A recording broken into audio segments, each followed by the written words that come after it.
Welcome to I news. Chennai నగరంలో ఇప్పుడు bird flu భయం పట్టుకుంది.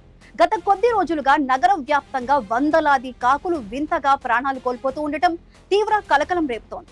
దీనిపై నిర్వహించిన పరీక్షల్లో అత్యంత ప్రమాదకరమైన H5N1 వైరస్ నిర్ధారణ కావడంతో తమిళనాడు ప్రభుత్వం హై అలర్ట్ ప్రకటించింది. అసలు ఈ వైరస్ మనుషులకు వ్యాపిస్తుందా? ప్రజలు తీసుకోవాల్సిన జాగ్రత్తలేంటి? ఇప్పుడు స్పెషల్ స్టోరీలో చూద్దాం.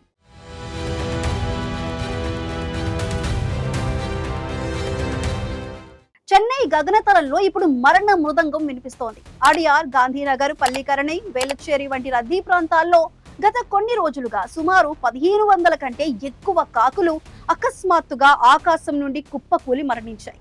చనిపోయిన పక్షుల శాంపిల్స్ ను భోపాల్లోని హై సెక్యూరిటీ ల్యాబ్ కు పంపగా ఇది highly pathogenic H5N1 avian influenza virus అని తేలింది. దీంతో కేంద్ర పశుసంవర్ధక శాఖ తక్షణమే రంగంలోకి దిగింది. వైరస్ వ్యాప్తిని అరికట్టడానికి యుద్ధ ప్రాతిపదికన చర్యలు చేపట్టాలని రాష్ట్ర ప్రభుత్వానికి కీలక ఆదేశాలు జారీ చేసింది. మరణించిన పక్షుల కళేబరాలను ఎట్టి పరిస్థితుల్లోనూ సామాన్యులు తాకవద్దని అధికారులు హెచ్చరిస్తున్నారు. పారిశుద్ధ్య కార్మికులు కూడా తప్పనిసరిగా గ్లౌజులు, మాస్కులు ధరించి 10 అడుగుల లోతులో ఆ పక్షులను పూడ్చిపెట్టాలని సూచించారు. ఈ వైరస్ పక్షుల నుండి పక్షులకు వేగంగా వ్యాపిస్తుంది, కానీ మనుషులకు సోకటం చాలా అరుదు.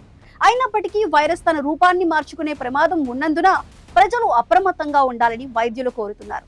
ముఖ్యంగా జ్వరం, దగ్గు, గొంతు నొప్పి లేదా కళ్ళు ఎర్రబడటం వంటి లక్షణాలు కనిపిస్తే వెంటనే హాస్పిటల్ కు వెళ్లాలని హెల్త్ అడ్వైజరీలో పేర్కొన్నారు. నగరంలోని పౌల్ట్రీ ఫారాలపై కూడా అధికారులు నిఘా పెంచారు.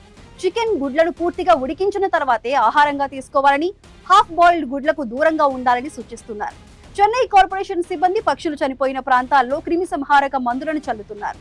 ప్రజలు భయాందోళన చెందాల్సిన అవసరం లేదని, అయితే వ్యక్తిగత పరిశుభ్రత పాటిస్తూ అధికారులకు సహకరించాలని ప్రభుత్వం విజ్ఞప్తి చేస్తోంది. మనుషులకు సోకక ముందే ఈ వైరస్ చైన్ బ్రేక్ చేయడానికి కట్టుదిట్టమైన చర్యలు కొనసాగుతున్నాయి.